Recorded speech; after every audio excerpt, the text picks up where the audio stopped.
Salut tout le monde, bienvenue à Angle mort, vidéo du lundi, que j'essaie de faire le plus possible, que je pense quand je vais déménager dans un mois maintenant, ça va être probablement une tradition. Je verrai comment je le distribue. Aujourd'hui, je reviens sur ce qui s'est passé dans le Vieux-Québec et je veux surtout rebondir sur les problèmes qu'on appelle de santé mentale, puis les ressources accordées à ça, puis voilà. Donc, ça risque de tirer large aujourd'hui parce que ça m'amène, un point m'amène beaucoup à plein d'autres points. Donc, voilà. Ça fait que, c'est comme d'habitude, c'est pas des trucs que j'ai scriptés ni rien, c'est des réflexions du week-end que je vous partage aujourd'hui. Alors, ça se peut pas que vous le savez pas, mais admettons que vous le savez pas, il y a un gars de 24 ans qui a été arrêté du nom de Carl Giroir, qui a tué 2 personnes dans le Vieux-Québec. C'est même pas un gars de Québec, qui est descendu de Sainte-Thérèse en char, habillé médiéval, un peu comme Assassin's Creed. Puis il y avait un sabre japonais. Et il a tué 2 personnes, puis il en a blessé 5 autres. Il essayait de tuer le plus de monde possible, manifestement. Pour des raisons personnelles, associées à rien de particulier. Il n'est pas dans... Voilà. Il est manifestement pas toute sa tête. Et là, c'est la baume en conférence de presse, le problème de santé mentale, etc., puis blablabla. Puis pendant le confinement, les gens disent « Ah là, c'est tough pour... » C'est tout vrai. C'est tout vrai. Je veux quand même, moi, vous amener sur ce que je pense qui est la base de beaucoup de problèmes, celui-là, entre autres. Et là, en rien, je fais ma grande gueule qui dit « En tout cas, c'est à cause que... » Je suis pas là. Je sais très bien que ma façon de penser, c'est pas une façon qui est populaire sur Internet, en ce sens que si je chialais tout le temps, j'aurais plein de clics. Mais je chiale pas, moi. Qu'est-ce que tu veux que je fasse? Je suis pas fait de même. Mais,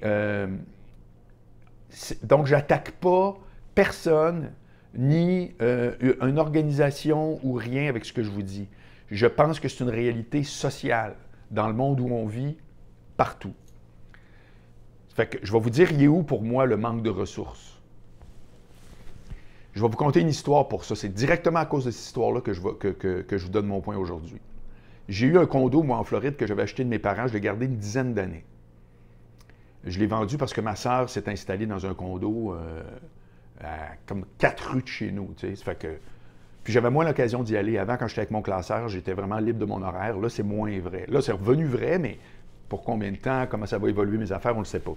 Mais il reste que j'ai passé une grosse partie de ma vie, moi, à pouvoir travailler de n'importe où. Ça fait que j'allais souvent là. Puis là, tout à coup, c'est devenu moins vrai, comme je vous dis, quand mon classeur a fermé. Puis ma sœur achète un condo à côté. Ça fait que quand je veux y aller, je peux y aller. Ça fait que je suis quand même chanceux. T'sais. Mais à l'époque, je l'avais, puis je ne louais pas tout le temps un auto. Quand je descendais tout seul, ça m'arrivait des fois d'aller passer une semaine tout seul. C'était très ressourçant, d'ailleurs. Je prenais l'autobus, parce que l'autobus passait en face de chez nous, puis moi, je restais la rue qui longe la mer. Parce que la Ewanée, pour ceux qui connaissent la Floride, puis ça amenait directement, ça prenait 20-25 minutes max, gros max, pour arriver à Fort Lauderdale, direct sur la Solas. Ça fait que des fois, je ne vois pas de char, parce que je faisais beaucoup de vélo, puis tout. Un jour, je reviens de Fort Lauderdale, puis je suis tout seul dans l'autobus, il est à peu près, moi je dis, il est peut-être 9 h le soir. Et là, à un arrêt X, il rentre 3 personnes, mais pas en même temps. D'abord, un gars, un grand mec d'à peu près 15-16 ans, qui rentre avec une boîte de pizza, suivi de 2 adultes, une femme blonde, je me souviens, puis son chum, parce qu'ils sont un peu un sur l'autre. Et puis, voilà, 3 personnes qui rentrent. Le gars s'assoit le banc à côté de moi. Je suis sur un banc 2 places. Il s'assoit littéralement à côté de moi. Tout est vide. Il s'assoit à côté de moi. Puis les 2 autres, ils s'en vont s'asseoir dans le fond. Comme les gazés qui s'assoyaient tout le temps dans le fond des autobus scolaires là, quand on était au secondaire. Puis là, il me dit « Hey, j'ai acheté une pizza. Ma mère est avec son nouveau chum. Je comprends la situation. C'est un gars qui est avec sa mère, grande gazée manifestement, avec son nouveau chum. Puis clairement, il est trop ce soir-là. Comprends-tu cette analyse-là? N'importe qui l'aurait faite. C'est-à-dire, sa mère, c'est une gazée, elle est avec un autre gazé, puis là, elle y parle, mais tu sais, genre, tu vois que c'est comme, elle est pognée avec. Et le gars me demande, après avoir discuté juste un peu, je me souviens plus exactement les questions qu'il posait, je répondais, tu sais. Puis à un moment donné, là, il me dit « Can I have a hug? Tu peux-tu me prendre dans tes bras? » Ce que j'ai fait. J'ai fait salut vieux, puis tu sais. Voilà. Puis tout à coup, la bonne femme a crié, elle dit, c'est-tu qu'on débarque, là, tu sais? Puis ils sont débarqués les trois, puis ils ont continué à s'en sacrer. Et c'est ça que je veux vous dire aujourd'hui. Le manque de ressources, là, ben c'est pas la faute, encore une fois, du gouvernement, puis ben non. Le manque de ressources, ça s'appelle le temps. C'est ça le manque de ressources. Dans la vie, là, aujourd'hui, maintenant, là, c'est ça le manque de ressources. C'est du temps. Il y a il y a du monde qui requiert plus de temps dans la vie. Ils ne sont pas nécessairement malades en plus. Ils sont plus sensibles, ils sont plus... Puis ce temps-là, on ne l'a pas. C'est tout. Ça fait qu'après ça, ça vire mal, puis après ça, ça fait des individus avec des carences, etc. Puis on rentre dans toutes des affaires que les psychologues connaissent, pour lesquelles ils reçoivent quelqu'un qui est brisé déjà. T'sais. Puis quand quelqu'un vous confie quelque chose, c'est que ça va déjà mal. Mais quand je vous dis confie quelque chose puis aller mal, il y a des proportions là-dedans. Si je vous dis j'ai perdu ma job, etc., bien, ça va mal, mais probablement que tu vas avoir un autre job. Mais, si je te dis je suis en peine d'amour, bon, c'est pas tout. Je suis en train de virer fou, puis je sors une épée, puis je m'en vais tuer du monde. Mais ça a le même... La solution de tout ça, c'est tout ce qui est dans l'entourage des gens problématiques. Puis quand je dis problématique, ça ne veut pas dire tout croche, malsain, tueur, meurtrier. C'est bien en bas de ça. C'est le temps accordé au monde. Quand c'est Fortnite qui est le troisième parent, c'est pas normal. C'est pas normal, comprenez-vous? Puis il n'y a pas d'accusation de rien. Ma réflexion n'est même pas terminée. C'est juste c'est une prémisse, mais c'est un constat en même temps. C'est-à-dire que les parents n'ont pas le temps, les boss n'ont pas le temps. On est tout le temps en train d'acheter quelque chose. On est tout le temps en train d'accuser que c'est la faute de l'autre. Mais dans la vraie vie, ce qui manque, c'est le temps. Il manque le temps que certains individus, du temps qu'avant les gens avaient. Quand la vie était plus simple, moins compliquée, là, il y en avait du temps. Les gens pouvaient avoir du temps. On leur accordait du temps. Puis il y a des métiers dans la vie qui sont ingrats. Je vais vous nommer un métier qui est très ingrat dans la vie. C'est mère de famille. Pensez à ce que votre père a fait pour vous autres, puis en quoi il a été déterminant, là, puis vous allez trouver qu'il y a une constante à peu près tout le temps, c'est que ça n'a pas pris de temps. L'effet d'un père sur ses enfants, là, c'est des affaires qui se font en une minute. C'est une phrase, c'est un souvenir ou ce qu'il t'avait dit, une affaire, etc. C'est comme si la job de père, elle percute. Comme un sniper, comprends-tu, un tireur d'élite. Malgré lui, là, mon père, c'était pas un intello, mais il m'a dit 2-3 phrases qui ont changé ma vie. Puis demandez-moi ce que ma mère a fait pour moi. Puis j'en ai pour 4 ans non-stop à tout me souvenir des petites affaires qui ont fait la différence dans ma vie. C'est très ingrat le rôle d'une mère. Puis on leur donne un bouquet de fleurs à la fête des mères en disant « Vous êtes fantastiques », mais le reste de l'année, pas de farce, là. Ils courent tout après le temps. Ils courent tout après le temps. Ça fait qu'à un moment donné, il va falloir réfléchir au temps qu'on passe avec le monde, au temps qu'on passe avec les amis, les gens proches. Il va falloir commencer à réfléchir. Moi, j'ai écrit un livre qui s'appelle « Soyez compris ». Qu'est-ce que j'ai découvert là-dedans? C'est que souvent, quand on donne un bon conseil à quelqu'un, c'est pour se débarrasser du problème. « Ah, tu vas voir, ça va bien aller. » Puis j'ai fait quoi, moi, en disant ça? Ça va durer 5 minutes. Puis pourquoi j'ai pas voulu m'impliquer plus? Justement, parce qu'on pense que quand tout à coup on est à l'écoute des problèmes des autres, bien là, c'est comme la main dans la souffleuse. Puis... Mais c'est pas vrai, ça. C'est pas vrai. Mais c'est toutes des skills qui s'apprennent. C'est toutes des affaires qui s'apprennent. Tu peux apprendre à dealer avec le malheur des autres. Quelqu'un qui est en souffrance, là, le mot des fois est trop fort, c'est peut-être juste quelqu'un que ça va mal. Tu peux dealer avec, comprends-tu? Tu peux l'aider, mais ça prend du temps. Ça ne veut pas dire que ça prend 1 heure, ça peut prendre 5 minutes. Mais il y a tellement d'affaires à l'air de ça.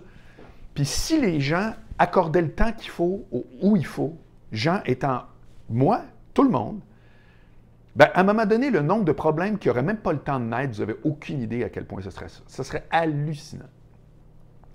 Ça fait que moi, les histoires de ressources, puis de Guibault, qui dit « j'ai 25 millions que je viens de mettre dans l'affaire », parfait, OK, c'est comme... Ça me fait penser à Gabriel Nadeau-Dubois qui avait proposé un projet, une loi anti-burnout. Puis j'avais fait « ah, ça, c'est brillant. que le gouvernement se penche sur des affaires qui sont dans la vraie vie du monde. Ce n'est pas des grands débats de fiscalité. C'est dans la vraie vie du monde. Ce n'est pas pour faire sauver 5 piastres à la fin du mois. C'est peut-être pour aider du monde vraiment à rester droit dans le bottes au lieu de tomber en burn-out. Puis sa solution, c'était une solution premier degré pour laquelle tout de suite j'avais fait non. C'était d'accorder plus de congés. C'est faux. N'importe qui, dont moi, qui a vécu cet équivalent-là appelons ça, moi j'ai eu des états dépressifs, là. Ça n'a pas rapport, zéro rapport avec travailler trop.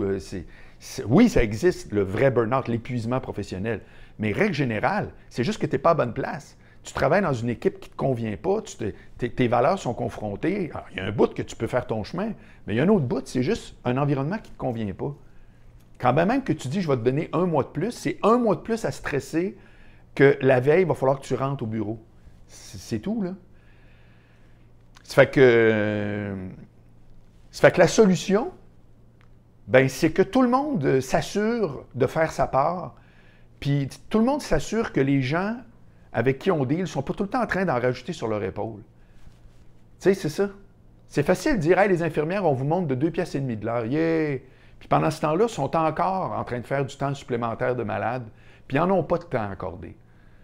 Ça fait que ce gars-là, Giroir, qui est un vrai criminel, hein? Il n'y a pas de doute, là. C'est pas genre... moi, j'excuse pas le monde pour ce qu'ils font, pas en tout. Je pars juste de lui pour montrer que, par définition, peut-être qu'il ressemble beaucoup au gars de 15 ans en Floride. Puis que tout ça, ça partit tout croche. Parce que des parents qui sont pas là, des attentions qui ne sont pas accordées, peu importe.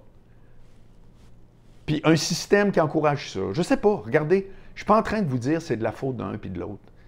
Tout le monde fait de son mieux, sauf vraiment des individus vraiment zéro, là, des parents qui mériteraient de ne pas avoir d'enfants, il y en a. Du monde qui mériterait de ne pas se matcher, il y en a. Il y a de tout, là, t'sais.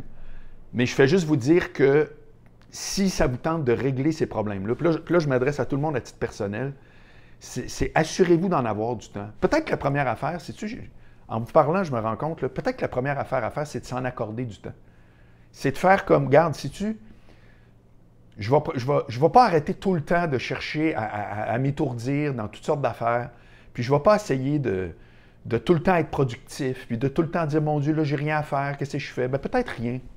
Peut-être que c'est une éducation d'avoir rien à faire, puis que quand on ne s'oblige pas à toujours faire de quoi, on n'oblige peut-être pas les autres aussi à être tout le temps productif. On parle beaucoup de télétravail, puis que les boss ont été comme un peu pognés à réaliser que être présent au bureau, c'est pas vrai que c'est tout le temps mieux pour la productivité. C'est complètement faux. Puis que d'être présent dans un meeting, ça ne veut pas dire que tu es actif dans un meeting, tu sais. C'est que là, je vous amène dans le monde du travail un peu, mais quand même, c'est exactement le même point. C'est-à-dire, à un moment donné, si on est tout le temps, nous autres même, en train de dire « Ah, il faut tout le temps que je fasse quelque chose du temps que j'ai disponible », bien, on l'impose aux autres. On veut que tout le monde soit comme nous autres. Pas certain que ce soit très hot. C'est que pour moi, la ressource qui manque, c'est le temps. On est tous coupables. On est tous... personne gère son temps le mieux qu'on peut. Des fois, on fait de son mieux, puis c'est irritant parce qu'on a l'impression que les autres ne nous comprennent pas. Sauf qu'on n'est pas dans un monde de bisounours. Puis c'est pas genre en disant, en tout cas, moi, je veux du temps, puis ajustez-vous à moi. Non, ça ne marchera pas de même non plus. Ça fait que j'aimerais ça vous dire, j'ai une solution super claire. C'est pas super clair. Peut-être que vous avez des pistes qui m'intéressent d'entendre. Mais dans bien des problèmes, OK, l'histoire de Giroir dans le Vieux-Québec, c'est juste un point de départ, là. Après ça, là, tout ce que je viens de vous dire, là, je pars ailleurs, là, tu sais. Mais il reste que cette denrée-là du temps qui se fait gruger tout le temps un peu plus. Vous savez qu'il y a une étude qui est sortie la semaine passée, je l'ai retweetée, comme quoi les gens travaillent plus maintenant, là. Ceux qui n'ont pas perdu leur job, là, qui sont en télétravail, ils travaillent plus. C'est que le temps qu'ils passaient à se promener, entre aller au travail puis revenir, maintenant, c'est du temps qu'ils travaillent. C'est tout le temps de même. Quand Internet est arrivé, le monde disait « ça va être écœurant, les gens vont être super plus productifs, donc ils vont travailler moins ». Pensez-vous vraiment que c'est arrivé? Pensez-vous vraiment que l'avènement des emails, les gens ont moins travaillé? Non. C'est que dans le même 6, 7, 8, 9 heures, ils ont bien plus de communication. Tout le monde me dit qu'ils ont bien plus de meetings maintenant. C'est « ah ouais, il y a un Zoom. Hey, meeting, je call un meeting, let's go ». C'est quoi au final? C'est un meeting, là. Je veux dire, quand même, tu ne te déplaces pas d'un bureau à l'autre. Ouvre l'ordi, arrête tout. Fait que c'est rigolo de ne pas avoir à se promener. Ça, je peux bien comprendre. Je travaille de chez nous. Mais tout le temps, on gruge du temps. Tout le temps, on gruge du temps. Tout ce qui arrive, ça finit par demander plus de temps. Nommez-moi une personne qui, depuis 10, 20, 30, 40 ans, a plus de temps. J'aimerais ça la rencontrer. La personne qui a plus de temps. Alors, ceux qui ont plus de temps, je vais vous le dire, règle générale, c'est ceux qui ont pris le risque de partir à leur compte. Parce que là, ils le gèrent leur temps. Donc, ils ont encore 24 heures dans une journée, mais ils ne sont plus esclaves de quelqu'un qui décide que là, on a des meetings puis il faut que tu sois là. Donc, évidemment, la position que moi j'ai, c'est une position où, règle générale, tu as plus de temps. C'est à peu près la seule exception que je vois. Après ça, bien entendu, si tu es célibataire, pas d'enfant, bon, on comprend, il y a tout ça là, qui rentre en ligne de compte. Mais gérez votre temps, puis parlez-en à votre entourage. Si vous trouvez que votre temps que vous êtes esclave de tout ça, changez quelque chose. Parce que, moi, je vous le dis, comprends-tu? Puis, je boucle la boucle par rapport à ce qui est arrivé en fin de semaine, dans le Vieux-Québec. Bien, il y a des individus qui requièrent plus de temps. C'est la vie aussi, tu sais. À un moment donné, c'est comme on dit, les plus riches payent plus d'impôts. OK, moi, j'ai pas de trouble avec ça. Bien, les plus mal en point requièrent plus de temps. C'est-tu moi, là, qui... c'est-tu genre, mon Dieu, quelle découverte? Non. C'est qu'on peut bien s'en sacrer. On s'en sacre. Il y a juste à... Ben voilà. Ben voilà. Quelqu'un qui requiert du temps, plus jeune que plus tard. Fait qu'écoutez, matière à réflexion, je ne tire aucune conclusion. J'accuse ni le système ni les gens. Mais je suis convaincu de ce que je dis puis que je mets le doigt sur quelque chose. Ça se peut pas qu'on finisse tout le temps en se disant que peu importe comment la société évolue, on a tout le temps moins de temps pour faire les choses. Je suis désolé, je n'achète pas ça. À demain!